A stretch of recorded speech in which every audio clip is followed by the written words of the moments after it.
ভারতের কট্টর হিন্দুদের কাছে তিনি হলেন দেবতুল্য মানুষ, সনাতন ধর্মের আইকন। অন্যদিকে দেশের মুসলিমদের কাছে তিনি হলেন তাদের সবচেয়ে বড় দুশমন। ন্যাড়া মাথা, গেরুয়া রঙের কাপড় পরিহিত এই রাজনীতিবিদের মূল টার্গেটই হলো ভারত হতে চিরতরে মুসলমানদের উৎখাত করা। উত্তরপ্রদেশের মুখ্যমন্ত্রী যোগী আদিত্যনাথ সন্ন্যাসী লেবাসধারী এই কট্টরপন্থী হিন্দু নেতা ঠিক কতটা মুসলিম বিদ্বেষী তা তার কথাবার্তা ও কর্মকাণ্ডেও প্রকাশ পায়। তিনি নিজ মুখে স্বীকার করেছেন যে যদি তিনি অনুমতি পান তাহলে ভারতের প্রতিটি মসজিদে গৌরী গণেশের মূর্তি স্থাপন করবেন। 2020 সালে বিবিসিকে দেওয়া এক সাক্ষাৎকারে মুসলিম পুরুষদের তিনি কাপুরুষের সাথে তুলনা করেছিলেন।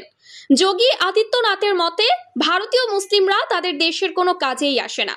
আদিত্যনাথের রাজ্যে সকল আইন শুধুমাত্র মুসলিমদের শোষণ ও নিপীড়ন করার জন্যই তৈরি করা হয়েছে। এসব আইনের দোহাই দিয়ে উত্তরপ্রদেশে ভেঙে ফেলা হয়েছে শত শত মসজিদ, মাদ্রাসা। হাজার হাজার মুসলিম জনগোষ্ঠী হয়েছেন ঘরছাড়া, বিনা অপরাধে প্রাণ হারিয়েছেন বহু মুসলমান। তাদের অভিযোগ শোনার কেউ নেই কোথাও যাওয়ার জায়গা। দিন শেষে উপরওয়ালাই যেন তাদের একমাত্র ভরসা। আদিত্যনাথের গুরু অবৈধনাথ ছিলেন কট্টরপন্থী দল বিজেপির বড় নেতা। সেই সুবাদে তিনিও বিজেপির রাজনীতিতে জড়িয়ে পড়েন। 1998 সালে বিজেপির প্রার্থী হিসেবে প্রথমবারের মতো লোকসভার সদস্য নির্বাচিত হন যোগী আদিত্যনাথ। এরপর হিন্দু যুব বাহিনী নামে একটি যুব সংগঠন গড়ে তোলেন তিনি। এই সংগঠনটি উত্তরপ্রদেশে আদিত্যনাথের জনপ্রিয়তা বাড়িয়ে তুলতে ব্যাপক ভূমিকা রাখে, যার ফলস্বরূপ পরবর্তীতে আরও 4 বার লোকসভা নির্বাচনে জয়ী হয়েছিলেন এই বক ধার্মিক সন্ন্যাসী।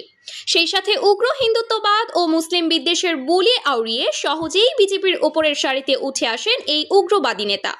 2017 সালে উত্তরপ্রদেশের মুখ্যমন্ত্রীর চেয়ার দখল করার পর যোগী আদিত্যনাথের মুসলিম বিরোধী কর্মকাণ্ড সীমা ছাড়িয়ে যায়।